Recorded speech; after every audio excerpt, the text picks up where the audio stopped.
Bonjour et bienvenue sur les oubliés de l'histoire, la chaîne qui redonne leur place aux figures que les manuels ont trop souvent laissées dans l'ombre. Aujourd'hui, nous partons pour le XVIIe siècle, sur les côtes de l'actuel Angola. Dans le tourbillon sanglant de la traite négrière atlantique et de la confrontation entre empire et royaume africain, un nom devrait résonner avec la même force que ceux des plus grands stratèges et souverains européens. Un nom que l'histoire a tenté d'effacer, mais qui a résisté, celui d'Ananzanga. Reine, diplomate, guerrière et esprit libre, son histoire est un chef-d'œuvre de courage et d'intelligence politique. Préparons-nous à redécouvrir ensemble le parcours de cette femme qui a tenu tête à l'Empire portugais pendant près de 40 ans.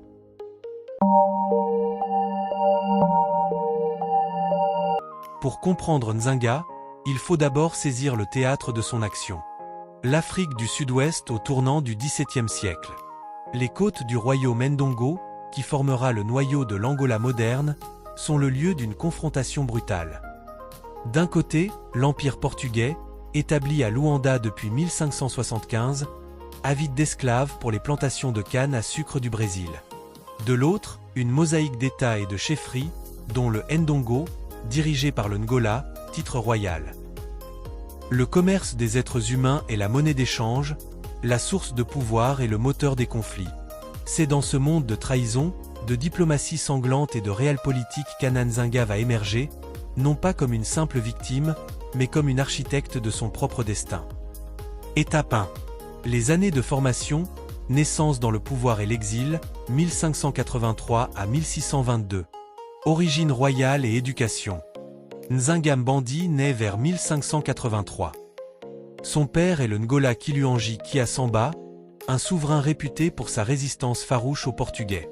Contrairement à la plupart des femmes de son époque, Nzanga est élevée dans l'ombre du pouvoir.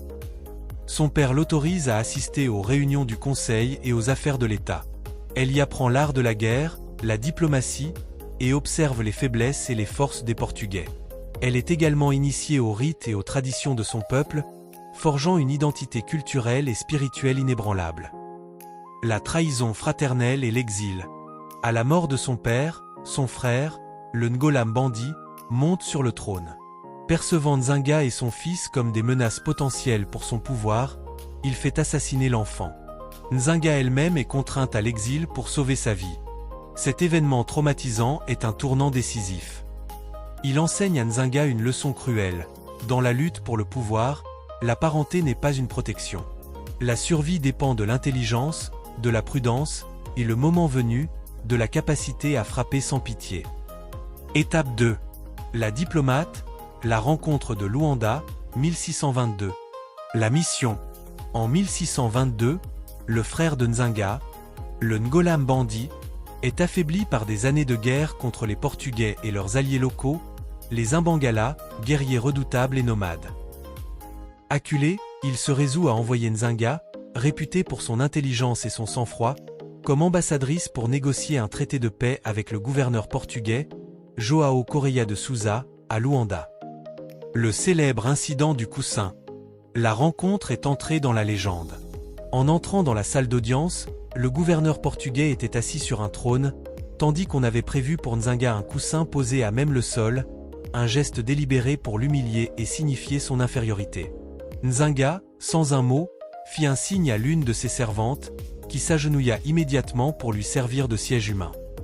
Ainsi assise, plus haute que le gouverneur, elle engagea les négociations d'égal à égal.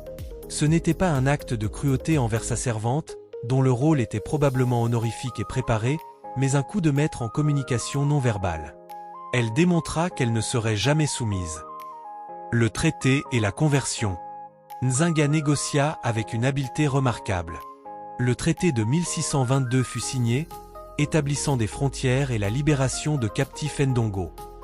Pour sceller l'accord et gagner la confiance des Portugais, elle accepta de se convertir au christianisme, étant baptisée sous le nom d'Anna de Sousa, en hommage à l'épouse du gouverneur. C'était un acte purement politique, un outil pour atteindre ses objectifs. Elle comprenait que pour vaincre l'ennemi, il fallait d'abord apprendre à parler sa langue, au sens propre comme au figuré. Étape 3, la reine guerrière, la prise de pouvoir et la guerre, 1624 à 1626. L'accession au trône, Peu après son retour, son frère Mbandi meurt dans des circonstances troubles, peut-être un suicide, peut-être un assassinat. Nzinga, se conformant à la coutume matrilinéaire qui pouvait permettre à une femme de régner, se proclame reine du Ndongo. Les Portugais, horrifiés, rejettent son autorité. Ils préfèrent installer un souverain fantoche, un Ngola à leur solde, et déclarent le traité de 1622 nul et non avenu. L'alliance avec les Imbangala, en position de faiblesse, Nzinga fait un choix stratégique et impitoyable.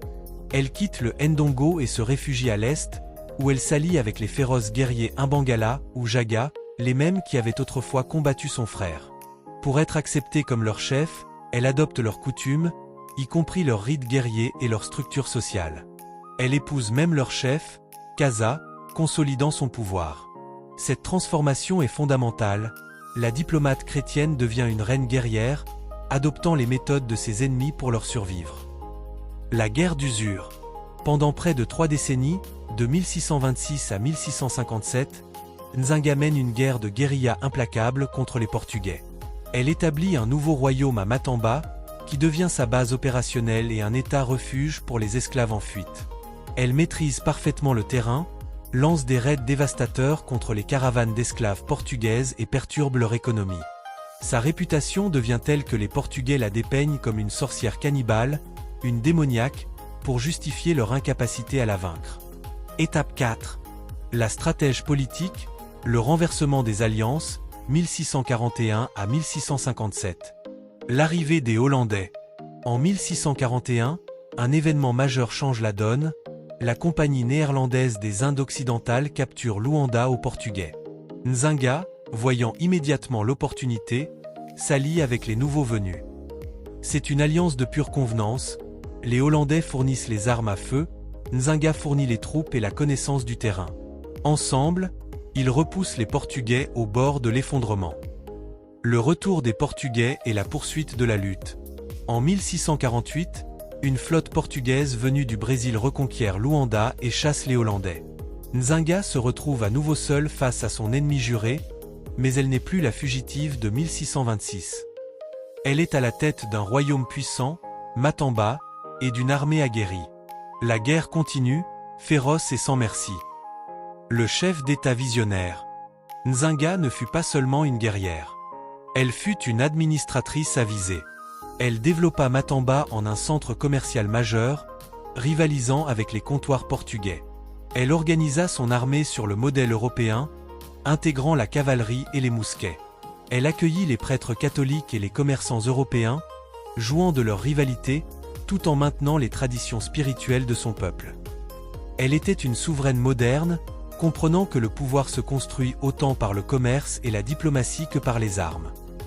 Étape 5. L'héritage, la paix et la postérité, 1657 à 1663. Le traité de paix de 1657. En 1657, épuisés par près de 30 ans de guerre contre une adversaire qu'ils ne pouvaient soumettre, les Portugais signent un traité de paix avec la reine Nzinga, alors âgée d'environ 74 ans. Ce traité est une victoire monumentale. Il reconnaît la souveraineté de son royaume de Matamba, établit des relations commerciales équitables et la restaure dans son statut de monarque chrétienne. Elle avait forcé l'un des plus grands empires du monde à venir à la table des négociations en tant qu'égaux. Les dernières années et la mort. Nzinga passe ces dernières années à consolider son royaume, manœuvrant pour assurer sa succession. Elle meurt paisiblement le 17 décembre 1663, à l'âge avancé de 81 ou 82 ans. Sa mort plonge son royaume dans une période d'instabilité, mais son héritage est indélébile. La légende et la mémoire. Anna Nzinga est aujourd'hui l'héroïne nationale de l'Angola. Elle est un symbole de résistance panafricaine contre le colonialisme et l'esclavage. Son histoire a été romancée, parfois édulcorée, mais au cœur de la légende se trouve une réalité historique incontestable. Celle d'une femme qui, par sa volonté de faire, son intelligence stratégique et son refus absolu de la défaite, a tenu tête à un empire et a assuré la survie de son peuple. Elle fut à la fois une princesse, une diplomate, une guerrière, une reine et une mère de la nation angolaise. En bref, Anna Nzinga ne fut ni une sainte, ni un monstre. Elle fut un produit de son temps, un temps brutal qui exigeait une brutalité calculée pour survivre. Son génie fut sa capacité à s'adapter, à se métamorphoser. De princesse en exil, en diplomate chrétienne, en reine guerrière imbangala, et enfin en chef d'État respecté. Elle utilisa toutes les armes à sa disposition. Son esprit, sa foi de convenance, ses alliances changeantes, et quand nécessaire, la force brute. En défiant l'Empire portugais, elle ne défendait pas seulement un territoire. Elle défendait le droit de son peuple à exister en tant qu'entité souveraine. Son nom, Nzinga, signifierait celle qui est enroulée ou celle qui se tord. Une référence peut-être à la manière dont elle est née avec le cordon ombilical autour du cou, un signe, déjà, d'un destin hors du commun, destiné à étrangler les ambitions de ses ennemis. En résumé, Anna Nzinga n'est donc plus un nom oublié. Son histoire est celle de la résilience face à l'oppression, de l'intelligence face à la force brute, et de la flexibilité tactique face à un ennemi apparemment immuable. Elle nous rappelle que les pages de l'histoire sont remplies de ces figures qui ont refusé le destin qu'on voulait leur imposer. Son parcours, fait de métamorphoses et de compromis nécessaires, ne répond pas à une morale simple, mais c'est précisément ce qui en fait un récit si puissant et si humain. Elle mérite pleinement sa place au panthéon des grands stratèges et souverains de l'histoire mondiale. C'était le portrait d'Anna Nzinga pour les oubliés de l'histoire. Si cette figure vous a inspiré, likez, partagez, et dites-nous en commentaire quels autres personnages méconnus vous souhaiteriez que nous traitions. Abonnez-vous pour ne rater aucun de nos prochains récits. À très bientôt sur la chaîne.